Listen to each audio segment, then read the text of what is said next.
Assalamualaikum, mari kita berterus terang. Bila kita sebut food security, kita terus pikir cukup beras, cukup ayam, cukup sayur. Tetapi saya nak tanya satu soalan. Adakah kita sebenarnya sedang membina keselamatan makanan atau sekadar memastikan bekalan makanan?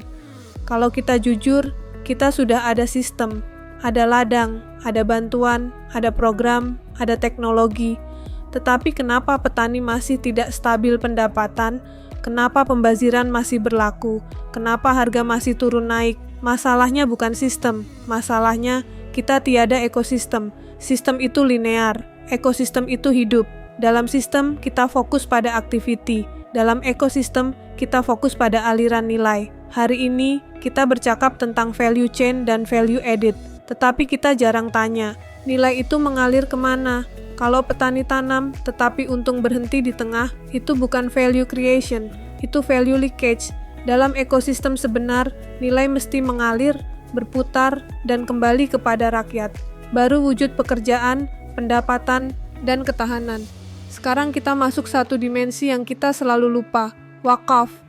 Wakaf bukan sekadar ibadah, ia adalah infrastruktur ekonomi. Bayangkan tanah pertanian sebagai wakaf. Pusat pengumpulan sebagai wakaf, cold storage sebagai wakaf. Ini bukan proyek sementara, ini aset kekal, yang memastikan ekosistem terus hidup walaupun pasaran berubah. Dan sekarang semua orang bercakap tentang AI.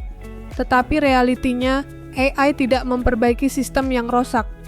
AI hanya menggandakan apa yang sudah ada.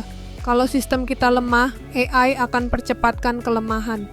Tetapi kalau ekosistem kita kuat, AI akan sambungkan petani ke pasaran, ramalkan permintaan, kurangkan pembaziran, dan tingkatkan produktiviti.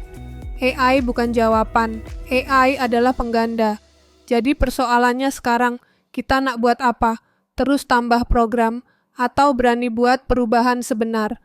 Daripada project ke ekosistem, daripada output ke outcome, daripada value chain ke value flow. Karena akhirnya, food security bukan tentang makanan. Ia tentang ekonomi, pekerjaan, dan maruah kehidupan. Dan kalau kita masih lihat ia sebagai sistem, kita akan terus cukup makan, tetapi tidak cukup kuat. Tetapi bila kita bina ekosistem dengan value flow, wakaf, dan AI sebagai pengganda, kita bukan sahaja tanam makanan, kita tanam masa depan.